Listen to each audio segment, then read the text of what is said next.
Hello, and welcome back once again to the 2016 Arby's Classic here at Viking Hall. I'm Will Ellis. I'll be your host for this afternoon in the sixth place consolation game between a pair of Patriots. Sullivan east of Bluff City, Tennessee, just a few miles down Weaver Pike. The local team will be taking on Sandy Creek, Georgia, a little bit further away, about 6 hours approximately, from Tyrone, Georgia. That's in between Atlanta and Macon. These pair of Patriots will be taking on one another, going for sixth place today. Sullivan East has a little bit of a home crowd advantage. Most of the fans are either going to be rooting for them if they're Sullivan East, and maybe a couple of the Tennessee High folks would like to see them lose after Sullivan East bested them back in the second round. Sandy Creek has had an interesting tournament as well. They went into overtime against Gate City a couple rounds ago before winning last round, moving on into the sixth place game. We're going to go down to the PA for the starting lineups. At forward, a 6'7" senior, number 1, Evan Lester. At guard, a 6'7" sophomore, number 2, TJ Bickerstaff. At forward, a 6'8" junior, number 3, Xavier Brewer. At forward, a 6'4" senior, number 4, Eric Williams. And at guard, a 6'4" junior, number 5, Jared Godfrey. And now your starting lineups for the Sullivan East Patriots under the direction of head coach John Dyer. At guard, a 5'11" senior, number 10, Gavin Grubb. At guard, a 6' senior, number 12, Aaron Fry. At guard, a 5'11" senior, number 14, Micah Ellison. At guard, a 6' sophomore, number 40, Dustin Bartley. And at center, a 6'7" senior, number 40, Jordan Hicks.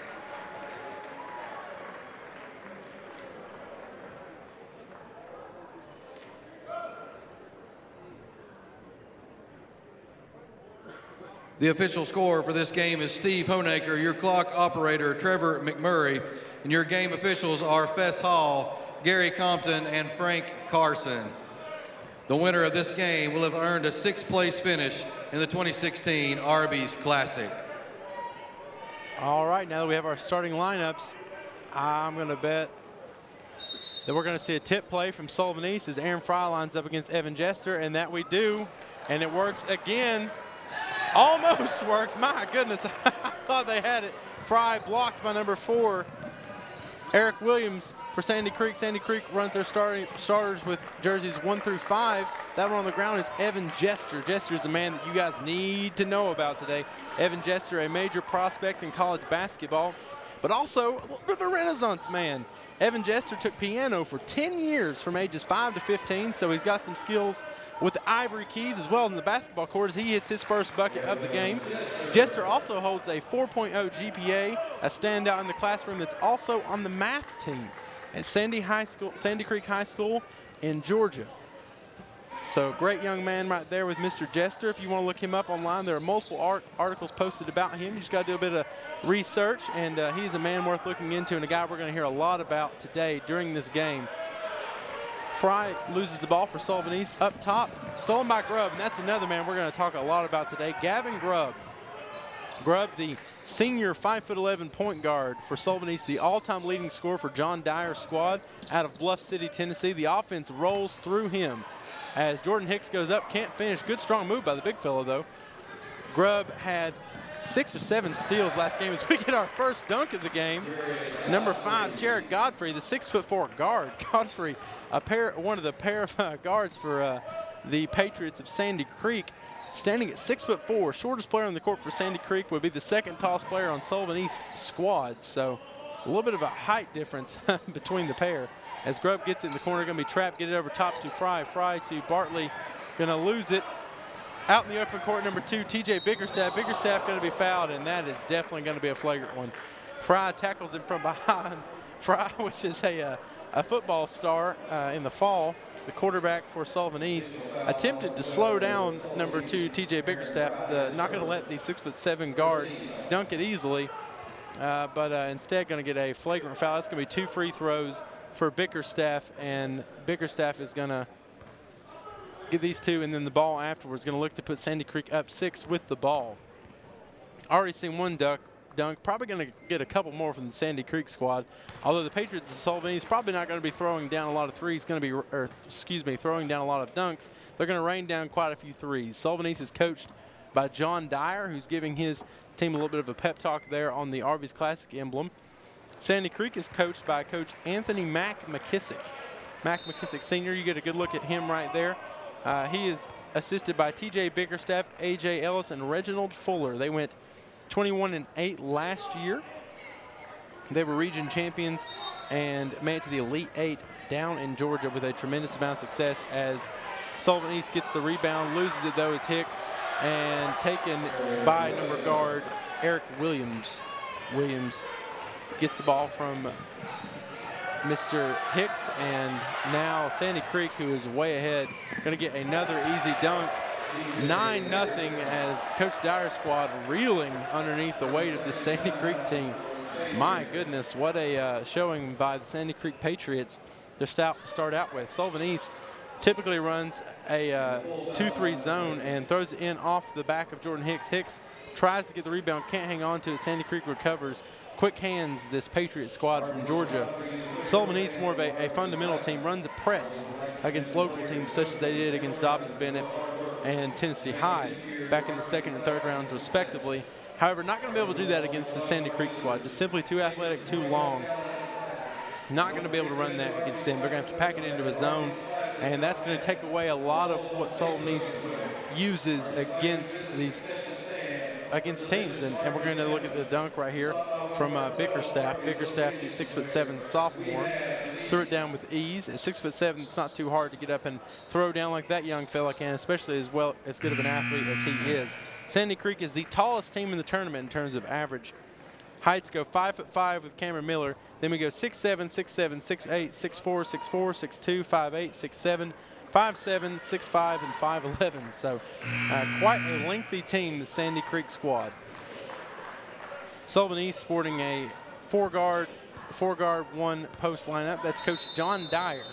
Dyer is the longtime coach for Sullivan East, has 500 wins in terms of his career. Started out at Johnson County, which is a rival school of Sullivan East, actually, and has been at Sullivan East now for a little over, I think, 20-some years.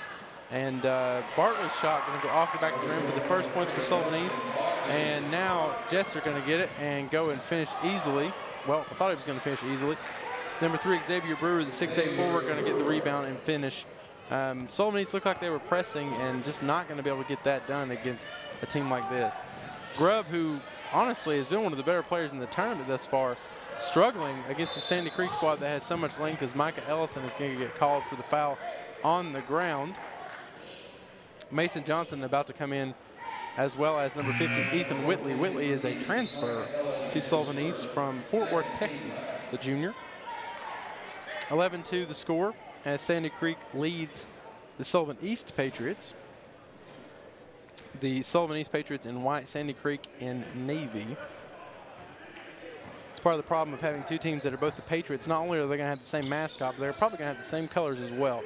2-3 zone stolen by Mason Johnson. Good defense by Sullivan East. Grubb taking it down the court. Got to get him going. Going to be a tough feat, though, against this athletic front. Good pass down low as Bartley, they thought he was going to shoot. He chose not to. Got down to Whitley. Whitley is running the center of that defense right now up top as Johnson is down low in the post. Jump shot not going to fall. Put back by Sandy Creek's number 2, TJ Bickerstaff. 13-4 the score. Sullivan East needs to close this gap quickly. Fatigue probably setting in for both of these two teams. Both of these teams have had overtime games and games that were very tight from the beginning. Grubb, one of those men that needs to get a little bit of a breather probably, goes up, can't finish with the left hand. Grubb has been one of the more outstanding players in the tournament. He has the second highest point total of the tournament. Behind that man, Evan Jester. Jester scored 42 in an overtime matchup against Gate City, while Gavin Grubb scored 41 last round against Dobbins-Bennett in another overtime matchup. Grubb scored 41 of the 77. Jester scored 42 of the 96 for their teams respectively. 15-14 the score as Sullivan East trails now by 11. Double-digit lead here early. Grubb wide open for 3, going to pull it. Got to hit that as Grubb. Not going to get looks like that against the Sandy Creek squad. That's number 2, TJ Bickerstaff down the court. Williams with the shot, not going to hit it, but going to get the foul. I think it's going to be on Fry, and I believe he's going to have to come out in favor of Micah Ellison, the 5'10" senior, I believe. Yep, 5'11" senior guard Micah Ellison should come in for Fry right here. Fry in a little bit of foul trouble, had that flagrant one early in the game. Williams, the 6'4" forward, kind of plays more like a guard really at 6'4" for Sandy Creek. We're going to get another look at the foul. Williams gets a good position, goes up. That's actually going to be on Mason Johnson, excuse me. Sorry for giving you the blame, Fry. Williams at the line, hits the first, 16-4 the score. Sullivan East really struggling against their fellow Patriots right here. Grubb with it in transition. Grubb, a fantastic ball handler, gets it to Fry. Fry had a look, should have pulled it, chose not to. Going to split the zone instead, going to go up underneath, looking for a foul, going to get it. That's how Sullivan East is going to be able to come back against the Sandy Creek squad. We all know that officials typically favor the little man, and it's not even maybe even a conscious thing, but when a guard drives against the post, any contact is pretty much going to result in a foul most of the time. Fry and Grubb, 2 of the better free throw shooters in the tournament, have to get to the line. They're going to have a hard time creating shots at almost a 5 to 6 inch deficit at literally every position on the court. They're going to have to create the shot from the charity stripe and take advantage. 16-6 the score as Fry hits both. The Sandy Creek squad just so quick and so athletic. Hitting layups, shooting at an extraordinarily high percentage already. No problems thus far for them. Grubb, good pass down low to Johnson. Johnson going to go up, get the foul, not the and one. Second foul in consecutive plays for number 3, Xavier Brewer. Brewer did not want that. He had his hands straight up, can't lower him at all. Brewer has to know what's going to happen right there. Not a lot he can do. At 6'8", he's the tallest player on the court and one of the tallest players in the tournament. Brewer has to put his hands up and know that benefit of the doubt is going to go to the little man, Johnson. And Johnson, not really a little man by normal standards, at 6'1", 180, a decent size forward for a local area team. But see right there as Brewer lowers his arms, he's got to go straight up. Anytime he has a bend in that shoulder or a bend in his arm, he's going to have to come out as he gets another foul. But that is going to be the problem for him tonight, is foul trouble. Man, they cannot afford to have foul trouble is Mr. Evan Jester as Bickerstaff takes a 3. Going to miss it. Rebounded, though, by the little man, Cameron Miller. Cameron Miller, the shortest player on the court and the shortest player for either team at 5'5". Going to go to the line for a couple free throws. Miller, quick as can be, gets underneath in good position, fills the lane. Watch him get this rebound underneath. Quick hands from Miller, comes down with it. He's going to be fouled by Ethan Whitley as Whitley swipes at the ball and instead gets Miller. Number 0, 5'5", the junior guard, going to shoot a couple free throws. Sandy Creek, pretty experienced team, carrying just 1 sophomore, 5 seniors, and the rest juniors. One of the more experienced teams in the tournament. Coach Matt Kissick's team as we get a look at the new sub, Dustin Bartley. Bartley comes in having 2 points to his name right now. And now a rebound as well. Grubb guarded by Miller. Grubb, a very good athlete, as well as Miller. Miller going to cause problems with him. Grubb got a little bit of size on Miller, though. Can't finish. Grubb's still scoreless in the game. Missed 2 lay-ins now as Grubb. 19-8. Can't hang on to the ball is Sullivan East. Sandy Creek going to turn around and score with it. Bickerstaff. Bickerstaff, I think, the leading scorer now for Sandy Creek thus far in the game. Kind of odd. Jester is typically the breadwinner for Sandy Creek.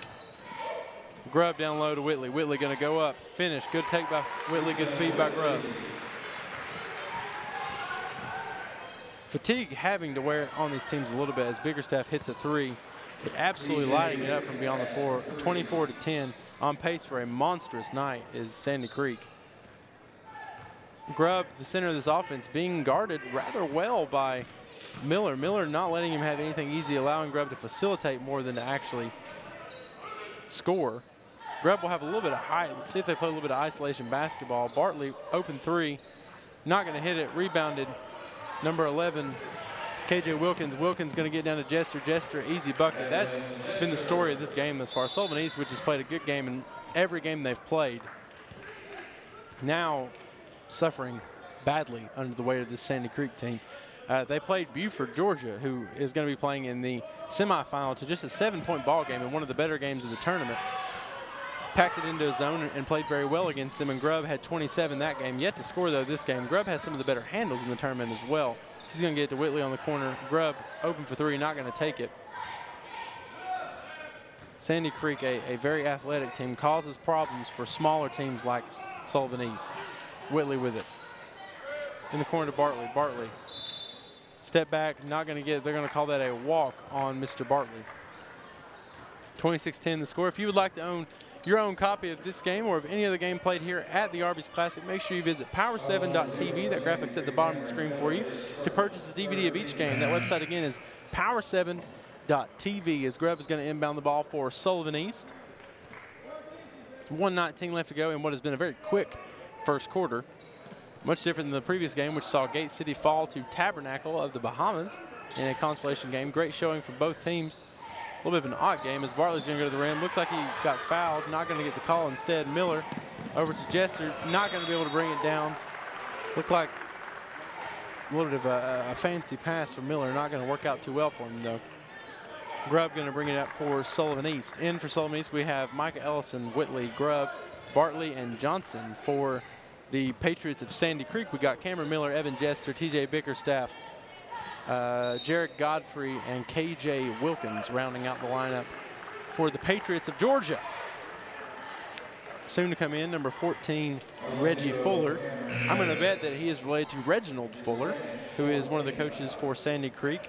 I'm betting Reggie might be short for Reginald. You never know. 5'7" senior guard comes in. He was guarding the ball on the inbound. Whitley with it. Whitley has been a good addition for Sullivan East, who I think is 15-3 thus far in the year, counting the Arby's. Would like to extend it to 16-3, but they really got to get it going if that's going to happen. Trailing now by 26-10. Definitely not the score they'd like to see. Grubb going to pull the three open. Short on the three, maybe a sign of fatigue. In the corner is Grubb again. They're going to get it to him. Three-pointer one more time. Going to hit it this time. 1 for 3 now, Grubb. 26-13. Sullivan East pulls within 13. Grubb, a very good three-point shooter, more of a to-the-rim player, showing signs of fatigue. See his hands on the knees right there. A little bit more of a laborious breathing and running from Grubb. That's your word of the day, folks, laborious. 4 fouls each for the Patriots. Sandy Creek going to try and get to the rim as they usually do. Jester going to tip it back in. Several buckets for Evan Jester this game. And Sullivan East now trails after the half-court heat that almost went in by Grubb. 28-13 as the Patriots lead the Patriots. Sandy Creek on top of Sullivan East here in the 6th place consolation game of the 2016 Arby's Classic. Did you know that you are living in a gigabit community provided by BTES? So what does this even mean? It means having access to unlimited resources and tools that promote continued job growth. For me and my sons, it provides unsurpassed opportunities to further our education. At my house, we have the ability to seamlessly game, stream, and connect multiple devices at the same time. BTES, helping our gigabit community be a better place to live, work, and play. Hello and welcome back once again to the 2016 Arby's Classic. This broadcast is a presentation of Power 7 Productions and is intended solely for the entertainment of our viewing audience. Any rebroadcast, retransmission of this game, or the accounts and descriptions of this game are strictly prohibited. 28-13 the score, Sandy Creek leading Sullivan East, the hometown heroes. Well, kind of the hometown heroes. They reside on the same street as Tennessee High, Weaver Pike, just 3 miles down the road. The Sullivan East struggling. 13 points in the first quarter, a tournament low for Sullivan East. Gavin Grubb, who has been one of the more prolific scorers, I think he scored 27, 25, and 41 in his 3 tournament games thus far, held to 3 points in the first quarter, and that cannot happen if Sullivan East wants to win. Rebounded by Jordan Hicks, the big man, lone big man for Sullivan East at 6'7". Hicks is really their only true post player. Ethan Whitley plays down there some, as is Mason Johnson, but largely it is a small lineup for Sullivan East. Gavin Grubb to the line, or to the lane easily for a left-handed finish. 5 points now for that young man. Grubb and Jester are almost sure candidates for the all-tournament team this year, as three-pointers missed by Sandy Creek. Sullivan East looking to storm back out off the miss. Going to try and get out to a 5-0 or 4-0 run here to open up the second quarter. Grubb taking him off the dribble. Three-pointer, fade away, can't hit it. Rebounded by Sandy Creek, thrown off of Micah Ellison. Sandy Creek will retain possession. if I'm not mistaken, this is the second year for Anthony McKissick at Sandy Creek, Georgia. Went 21-8 as their head coach last year. He is also a director of I think it's a scouting organization out of Georgia called B-Ball 101. I think he is somewhere involved in that. I read an article about Jester early on about how he is trained with them and such. Jester, a little bit of a renaissance man, like we said earlier, on the math team. Also has played piano for over 10 years now. Quite the talent, that young man, on and off the basketball court. Sports a 4.0 GPA as Gavin Grubb has it in the corner. Grubb, the star for Sullivan East, pulls a three-pointer, not going to hit it. A little bit of an errant shot, going to pull another one, Grubb. Going to miss again. Grubb 1 for 5 now from beyond the arc. Some people might think, well, maybe that's a little bit of a bold shot from Grubb, and it is, make no mistake. But that's what they got to do. That's the way Sullivan East scores. Grubb is their all-time leading scorer at Sullivan East as he pulls up a shot from the free throw line. Can't get that to go either. Grubb has hit just 2 shots as Sullivan East, faithful in the stands, wanted that to go back into their possession. Not going to. They're going to go to Sandy Creek as well. See the look of dismay from Coach John Dyer right there. Dyer, a very energetic man, also the athletic director for Sullivan East. A little bit of a rarity among bigger schools. Sullivan East, though, just 940 students, kind of has one of those small school attitudes, although it's really kind of a mid-sized school instead of Tennessee. 2A and 3A in basketball. Bickerstaff hits another 3. Bickerstaff pouring it in today for Sandy Creek. That's Fry with the ball. Fry, the three-sport star with the star. Excuse me, that's a mouthful. With the bank shot. 34-17. Sandy Creek has doubled Sullivan East thus far with 5:20 left to go here in the second. I think Sandy Creek would have been assumed to have been the favorite of the game, and maybe doing what some people would have thought. Some others might have thought that Sullivan East would have had a little bit more of a contested showing, especially after the Buford game and the game against Tennessee High and Dobbins Bennett. Sullivan East, one of the better teams in the area, and especially within their Three Rivers Conference. Big screen from Hicks and bigger block from Bickerstaff. Bickerstaff is 6'8". Going to be able to throw that with ease against Gavin Grubb. Grubb at 5'11" holds an 8-inch disadvantage down there amongst the land of the trees for Sandy Creek. Sandy Creek, just a 4A school, 1,200 students in a good part of Georgia for athletics. Right around that Atlanta area, you have a lot of talent come out as Mason Johnson steps out. Bartley open for a 3 off the screen, not going to hit it. Rebounded by Sandy Creek. That right there, folks, is where height just comes into play. Johnson had good position down low, but just not a lot doing. Jester going to end up with the ball. Jester in the corner, stolen by Fry, retained possession. Sandy Creek as Fry was out of bounds. Good hustle by the young man. Like we said earlier, Fry was the quarterback this fall. Has been for 4 years, 4-year starter, Aaron Fry, on the gridiron. He was their quarterback. He was their 2 guard for basketball this year and still is. And come springtime, he will be one of their ace pitchers on the baseball diamond. And it looks like we're going to have an offensive foul called on Sandy Creek. Score 34-17. Foul count 5-4 now in favor of Sullivan East. Grubb still in for Sullivan East, as is Aaron Fry, Dustin Bartley, Ethan Whitley, and Mason Johnson. For Sandy Creek, we have number 4, Eric Williams, number 5, Jared Godfrey, number 1, Evan Jester, number 2, TJ Bickerstaff, and number 11, KJ Wilkins. And got a alley-oop, not going to fall. That was for Jester. Jester going to get his own rebound, though, for the easy bucket, 36-17. Sullivan East just not being able to move the ball.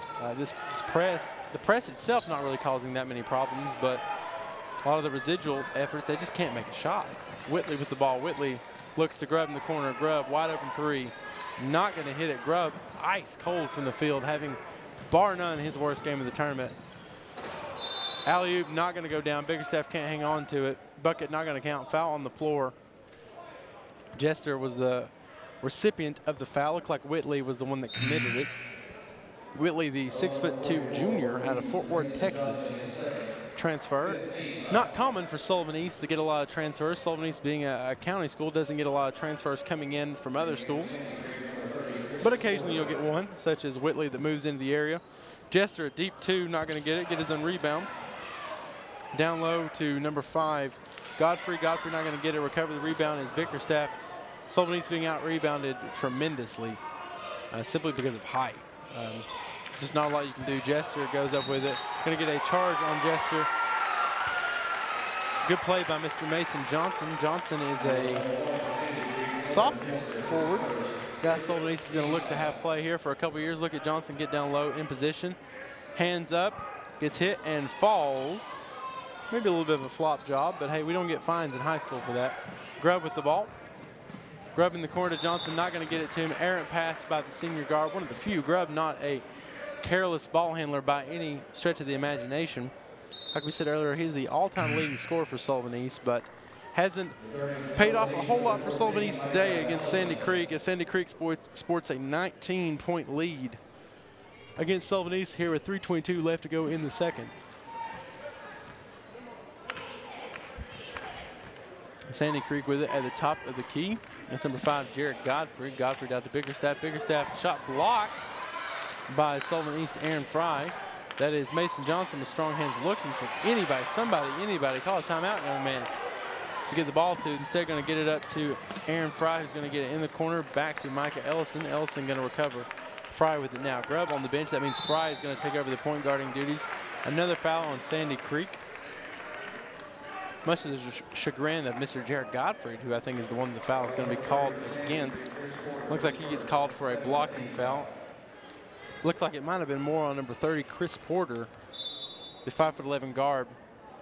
I'm sure these officials hate replay, and they're probably glad we don't have a Jumbotron to show that one. That's a hard call to make. Getting a good look right there, Coach Mack for the Tyrone, Georgia squad out of Sandy Creek, sporting their navy and red uniforms. Sullivan East in the white and red.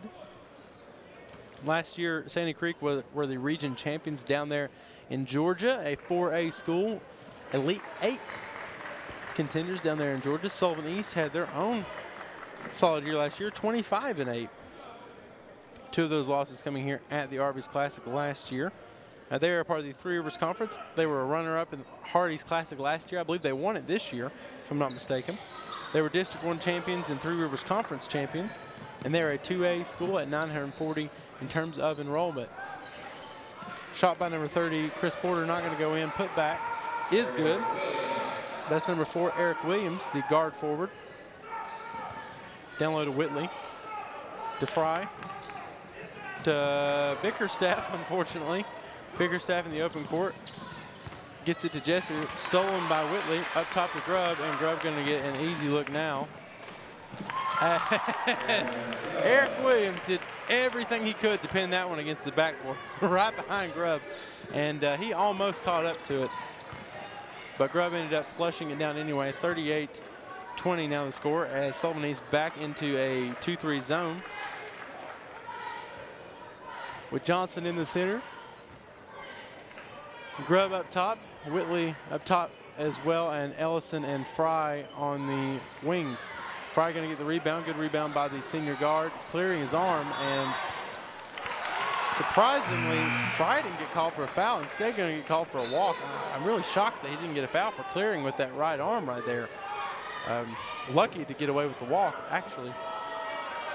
That's going to be Jester to inbound it from underneath. Let's get a look at this. See, Fry clears the ball with that arm right there. Really surprised he's not getting a foul, and Jester saw the walk and got the call as well.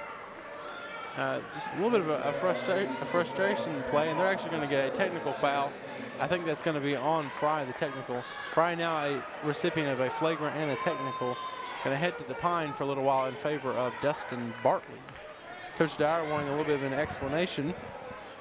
Dyer never wanted to get teed up. I think he's only gotten like 2 or 3 technicals in his career. And there's number 4. And the crowd erupts as the rare technical from Daddy Dyer, as the people at Sullivan East will call him. He's going to take a seat, and that's going to be, I think, now 2 technicals for Sullivan East. Sandy Creek going to get a pair of free throws coming from number 30, Chris Porter. Crowd not very happy. Now they are, now that Porter misses that free throw.